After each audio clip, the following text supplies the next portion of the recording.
Hello నమస్కారం అండి. Group 1, group 2, VRO, VRA, panchayat secretary, constables, SI all competitive exam ప్రిపరేషన్కి స్వాగతం. ఏంటంటే మీరు తెలుగు కాంపిటేటివ్ ఎగ్జామ్స్లోకి ఎంటర్ అవ్వడానికి మీరు గూగుల్లో youtube.com అని టైప్ చేసి తర్వాత ఇక్కడ యూట్యూబ్ మీద క్లిక్ చేయడం ద్వారా ఓకే, తర్వాత దీంట్లో మీరు తెలుగు కాంపిటేటివ్ ఎగ్జామ్స్ అని టైప్ చేయండి. ఓకే, టైప్ చేసి ఎంటర్ కొట్టడం ద్వారా మీకు ఏంటంటే ఈ విధంగా ఓపెన్ అవుతుంది. ఓపెన్ అయిన తర్వాత ఇక్కడ సరస్వతీదేవి బొమ్మ పక్కన ఉన్నటువంటి తెలుగు కాంపిటేటివ్ ఎగ్జామ్స్ అనే దాని మీద క్లిక్ చేయడం ద్వారా మా ఛానల్ అనేది మీకు ఓపెన్ అవుతుంది. ఇలా ఓపెన్ అయిన తర్వాత దీంట్లో మీరు ఈ సబ్స్క్రైబ్ బటన్ మీద క్లిక్ చేయడం ద్వారా సబ్స్క్రైబ్ అవుతారనమాట. ఓకే, ఏంటంటే ఈ సబ్స్క్రైబ్ బటన్ మీద క్లిక్ చేస్తే మేము ఏ కొత్త వీడియో పెట్టినా సరే అది మీ మెయిల్ ఐడికి వస్తుంది. తద్వారా ఏంటంటే మీరు త్వరగా చూడగలుగుతారనమాట యూట్యూబ్ అనేది.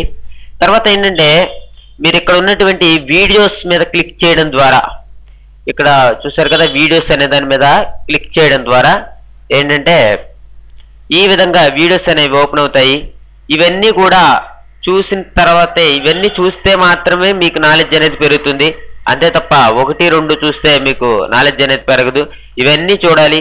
ఇవన్నీ చూసిన తర్వాత ఇక్కడ లోడ్ మోర్ అనే దాని మీద క్లిక్ చేయడం ద్వారా ఇంకా చాలా వరకు యూట్యూబ్లు అనేవి వస్తాయి. అలాగా మీకు ఛానల్లో వచ్చేసరికి చాలా వరకు వీడియోస్ అనేవి ఉన్నవి. ఇవన్నీ చూడాలి. ఇంకా దీని మీద మళ్ళీ లోడ్ మోర్ అని మీద క్లిక్ చేయండి, చాలా వరకు వీడియోస్ వస్తాయి. ఓకే, ఇవన్నీ చూసిన తర్వాత మీకు ఏమన్నా డౌట్స్ కానీ ఏదన్నా ఉంటే నా నెంబర్ 8179492829 అనే నెంబర్కి కాల్ చేయండి. ఓకే ఓకే అయితే ఇప్పుడు మనం మాట్లాడుకోబోయేది ఏంటంటే బీమా రంగం నుంచి బిట్స్ అనేవి ఏ విధంగా వస్తాయి, లేకపోతే బీమా రంగానికి సంబంధించి మనం ఏ విధంగా నాలెడ్జ్ పెంచుకోవాలి అనేది మనం ఈ యూట్యూబ్లో చూద్దాము.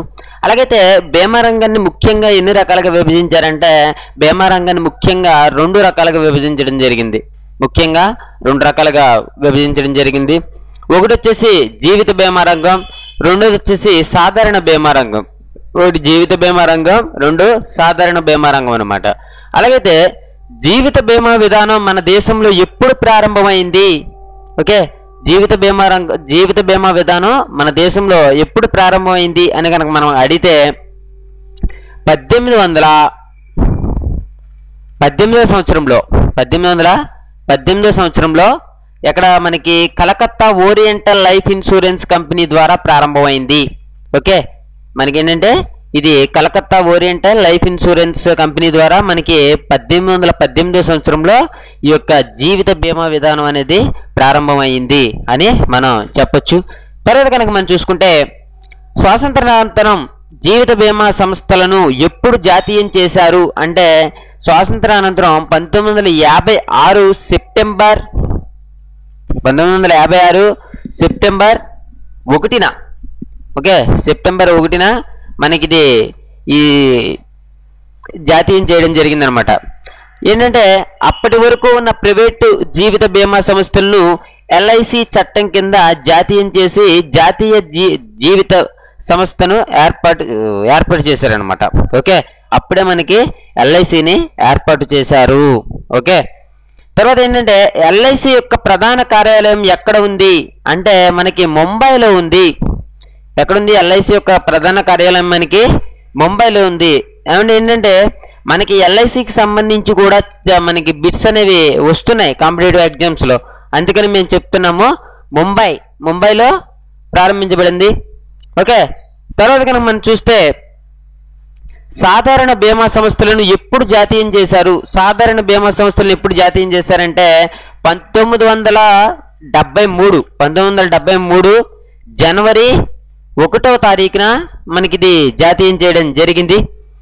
అలాగైతే general insurance business nationalisation act 1972 కింద ఇప్పటి వరకు ఉన్న 107 దేశీయ విదేశీయ బీమా సంస్థలను జాతీయం చేసి general insurance corporation of India GICIను స్థాపించారనమాట. తర్వాత ఏంటంటే దీంతో పాటు మరో 4 అనుబంధ సంస్థలను స్థాపించడం జరిగింది. ఓకే, దీంతో పాటు 4 అనుబంధ సంస్థలు కూడా స్థాపించడం జరిగింది. అలాగైతే ఏంటంటే ఆ అనుబంధ సంస్థలు ఏంటంటే national insurance company limited. National insurance company limited ఏంటంటే ఇది కలకత్తాలో ఉంది. తర్వాత న్యూ ఇండియా అష్యూరెన్స్ కంపెనీ, ఇది కూడా మనకి ముంబైలో ఉంది ఇది. తర్వాత ఓరియంటల్ ఇన్సూరెన్స్ కంపెనీ మనకి ఢిల్లీలో ఉంది. యునైటెడ్ ఇండియా ఇన్సూరెన్స్ కంపెనీ వచ్చేసి మద్రాసులో ఉంది. ఓకే, ఏంటంటే ఈ రకంగా ఉంది. తర్వాత మనం చూసుకుంటే బీమా రంగంలో పనితీరును మెరుగుపరచడానికి తగిన సిఫార్సులు చేసేందుకు మనకి 1993లో ఏర్పడినటువంటి కమిటీ ఏంటి అని కనుక మనల్ని అడిగినట్లయితే RS Malhotra committee. RS Malhotra కమిటీగా మనం చెప్పొచ్చు. తర్వాత మల్హోత్రా కమిటీ చేసిన ప్రధానమైనటువంటి సిఫార్సులు ఏమిటి అని అడిగితే బీమా రంగాన్ని సరళించి, ఓకే, బీమా రంగాన్ని సరళించి ప్రైవేటు రంగానికి స్థానం కల్పించడం. రెండోది వచ్చేసి పునర్వ్యవస్థీకరణ ద్వారా జిఐసి అసోసియేట్ కంపెనీలను 4 స్వతంత్రతను ఇవ్వాలి. ఓకే, తర్వాత బీమా రంగాన్ని నియంత్రించేందుకు సెబీ తరహాలో ఇన్సూరెన్స్ రెగ్యులేటరీ డెవలప్మెంట్ అథారిటీ అంటే ఏంటిది, IRDIను ఏర్పాటు చేయాలి. ఓకే, ఈ మల్హోత్రా కమిటీ చేసినటువంటి ప్రధాన సిఫార్సులుగా మనం చెప్పుకోవచ్చు. తర్వాత ఇన్సూరెన్స్ రెగ్యులేటరీ డెవలప్మెంట్ అథారిటీ ప్రభుత్వం ఎప్పుడు ఏర్పరిచింది అంటే 2000 సంవత్సరం. మనకిది 2000 సంవత్సరం ఏప్రిల్ 19న ఏర్పరచడం జరిగింది. తర్వాత IRDA ప్రధాన విధులు ఏమిటి? IRDA ప్రధాన విధులు ఏమిటి అని కనుక అడిగితే పాలసీదారుల ప్రయోజనాలను పరిరక్షించడం, క్రమబద్ధమైన అభివృద్ధిని సాధించేలా బీమా రంగాన్ని నియంత్రించడం వీరి యొక్క విధి కింద మనం చెప్పుకోవచ్చు. తర్వాత ఏంటంటే మనకి 4 సాధారణ బీమా సంస్థలను, ఓకే, హోల్డింగ్ కంపెనీగా ఉన్న GICని వాటితో విడదీసి రీఇన్సూరెన్స్ కంపెనీగా మార్చబడింది.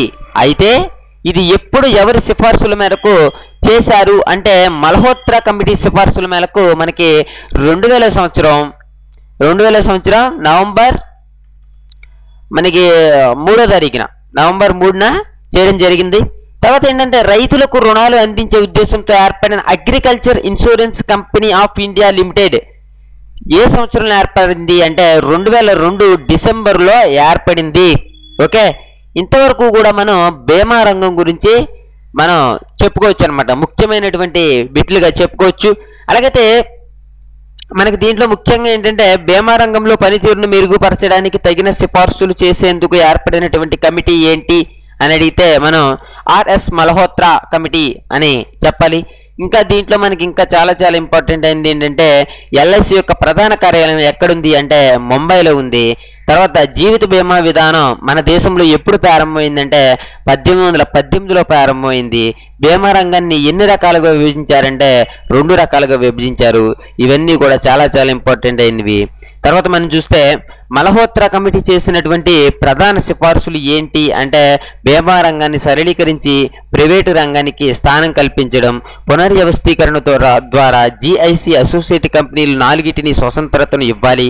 అదేవిధంగా చూస్తే 3 బీమా రంగాన్ని నియంత్రించేందుకు సెబీ తరహాలో ఇన్సూరెన్స్ రెగ్యులేటరీ డెవలప్మెంట్ అథారిటీని ఏర్పరచాలి.